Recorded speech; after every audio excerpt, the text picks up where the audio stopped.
Hey guys, welcome to the channel. I'm India. You can hear ourselves in the background. Say hi, Ben. Hi, Ben. Okay. So this Saturday actually is National Rainbow Baby Awareness Day. So I figured we could talk about Silas's birth story and just how amazing he is, just because of it being National Rainbow Baby Awareness Day. That is a mouthful. National Rainbow Baby Awareness Day. Alright, so Silas here. Come here, Silas. Maybe. What if I take your trains? I got your trains. Okay, so Silas here is 2. And he is my little rainbow boy, my little miracle, strong-willed son. There are Cheez-Its. You can see this, there are Cheez-Its in here. So anyway, so Silas is my second born. My firstborn, Troy, was stillborn at 26 weeks. So we lost him when I was 6 months pregnant. About 5 months after the loss of Troy, and I'll share his story later, but about 5 months after losing Troy, we decided to try again. Our doctor recommended waiting 6 months just so that my body had time to heal, but we ultimately chose 5 months just because I knew that I could not handle going a whole nother pregnancy with the child potentially being born in the same month that Troy was supposed to be born in. So we did 5 months because I felt that was close enough, and I think it was, because as you can see, he's very strong-willed and very, very healthy. So got pregnant with Silas about 5 months after, so he was conceived in July.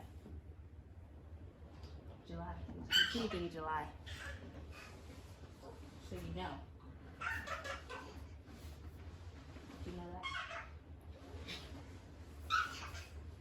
But I didn't tell you until August, because that's the way that works. All the other things aren't you telling me? Well, I can't tell you because I didn't know until August, but he was conceived in July. What other things are you not telling me? I didn't know until What August. What other things are you not telling me? So, anyway, moving on. So in August, I got that positive test. Still, it was very hard to not test as early as I could. So that 2-week wait is very, very difficult. So I spent so much money testing early. There's like little cheap strips that you can buy off of like Amazon, but I didn't do that. I went to like First Response, which could get expensive. So eventually I had to tell myself to give it a couple of days. But I was very lucky in that we didn't have to necessarily try multiple times to get pregnant with Silas. I really just downloaded a fertility app and tracked my periods and to see when I was fertile then, and so whenever that window was is obviously when we had sex and got pregnant with him. You can't say that on TV. This is not TV. Procreation. The miracle of life. Okay, I think that's in books though. You can't say that on TV. This is a family-friendly show.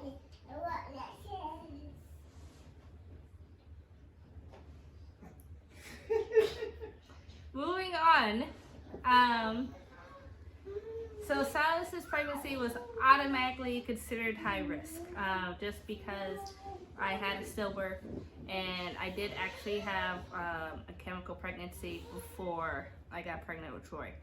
So that was documented, my doctor knows, and so his pregnancy was just automatically considered high risk, just because of what had happened before, and we just wanted to keep a closer eye on him And everything about Silas's pregnancy basically was like pretty textbook. Though I will say I was really nauseous in the beginning. I wasn't nauseous with Troy, but with Silas I got like really sick.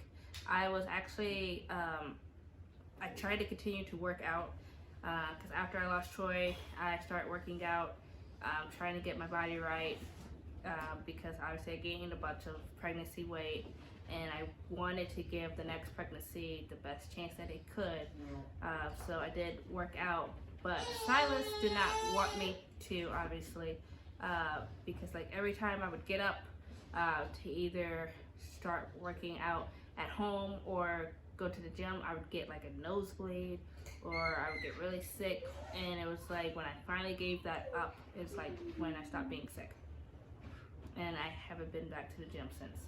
And that's been like 3 years. 3 years.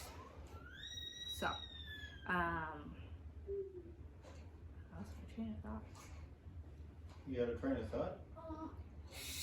You're going through your backstory. I know. I was talking about, I have mom brain. Look, the other 2 years where we raised this crazy kid right here. That's why we can't remember anything. It's still been a blur. It's a roller coaster. It's a maelstrom of chaos that is called parenting. So yeah, so Silas's pregnancy was pretty textbook in that there wasn't anything too crazy, just he was just automatically considered high risk. And so I remember I would make Ben actually go to every single appointment with me. Still does. And I still do. Because when I was pregnant with Troy, I didn't have Ben go to every appointment with me because he only had to go to the ultrasound ones because I felt that those were fun because he could see his baby. And Troy's pregnancy was, for the most part, pretty textbook as well. And so I didn't think that there was a need. But obviously after I lost Troy, going to the doctor's office was scary. So I had Ben go to every single appointment with me, even the stress test. There was one appointment that he did miss. It was for a stress test at like 8 a.m. And that one appointment he missed, Silas decided that he was going to be a butt. And so they actually had to walk me over to the hospital because my doctor's office and the hospital was connected, which is really convenient. But they walked me over to the hospital and I had to have extra monitoring. And I was like, no, you can't miss any more. I don't care that you have to go with me twice a week. And we would watch Animal Planet during my non-stress test. So that was fun. But that's the only appointment that he missed. You're not allowed to miss any other appointments. You have to go to all the appointments. Especially the ones where Silas gets a shot. Because I cry. So does he. And so does he. So he has to go to every single appointment. And anytime we go out.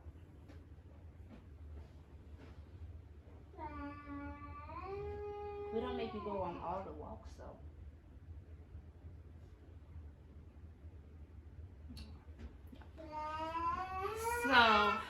So with Silas, I made sure that I got a doctor's note that my work had to give me a break. They had to give me a 30-minute break every like 4 hours. And I had to give that because otherwise they wouldn't. I had that happen when I was pregnant with Troy. So you would think it'd be common sense, but it's really not. So I had to get a doctor's note that they had to give me breaks, and I was very, very serious about those breaks because I just could not handle the thought of losing another kid. And so my team was like very, very amazing. And making sure that I got those breaks and anything that I needed covered was covered. And they were very adamant about, if it was 10 o'clock, then I needed to go and sit down somewhere. So that was really nice. How supportive like my coworkers were, and my family was pretty supportive for the most part. I was a little more testy during my pregnancy with Silas just because of what had happened. I look at it more as being a little bit more protective. But don't think I bit your head off too much. I don't think I did. Just edit that part out.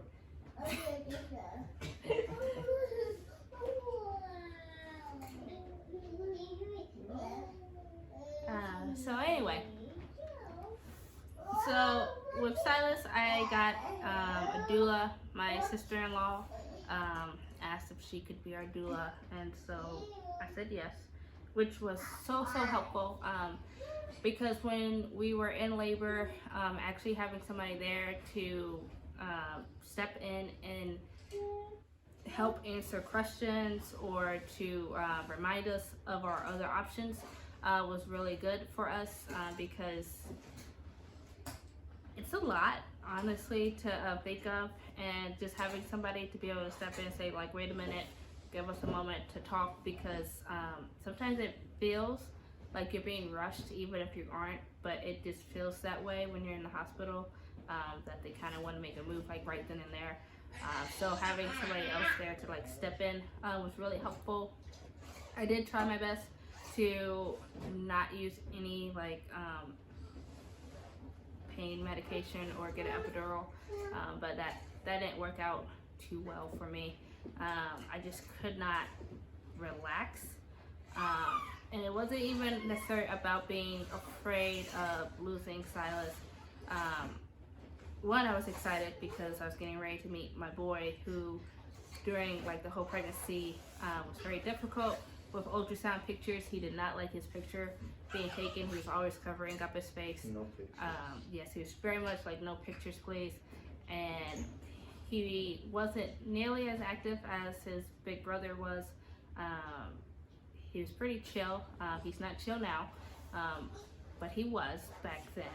And so I was really excited to see, you know, what he looked like and to meet him. And so I just couldn't relax. And not only that, I had like my mom and my dad and obviously Ben and my sister-in-law in the room. And so it was a lot for somebody who doesn't like to be around a bunch of people.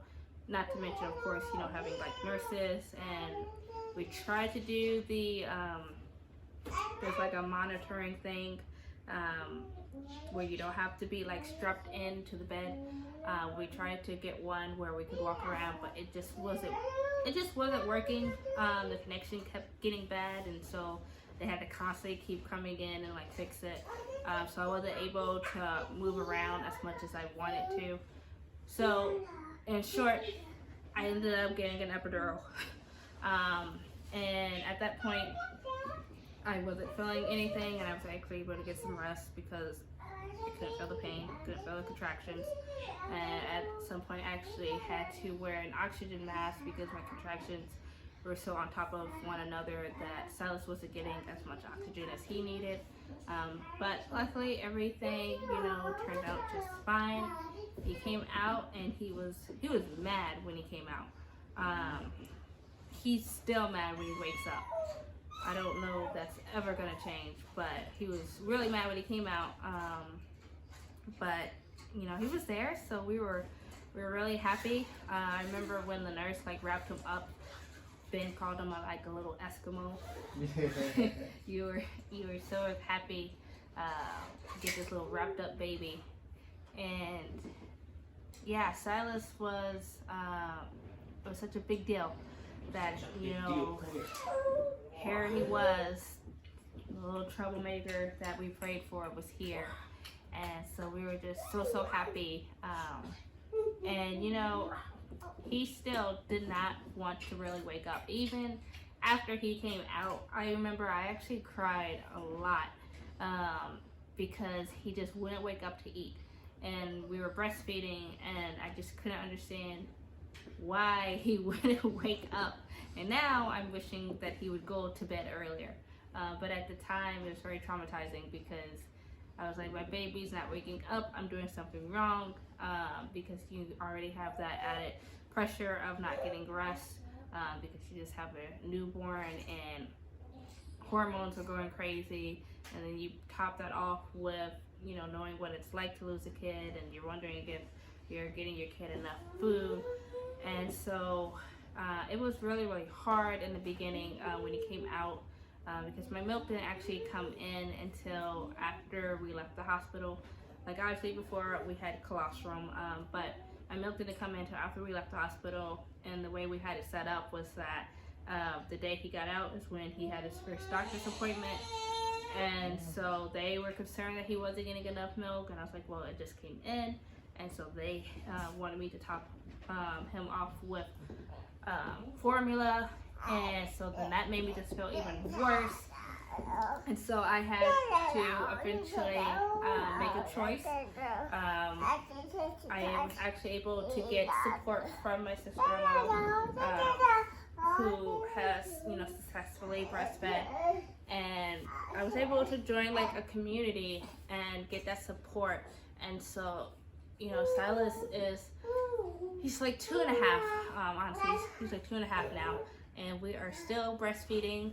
And so this is what a breastfed be to have him.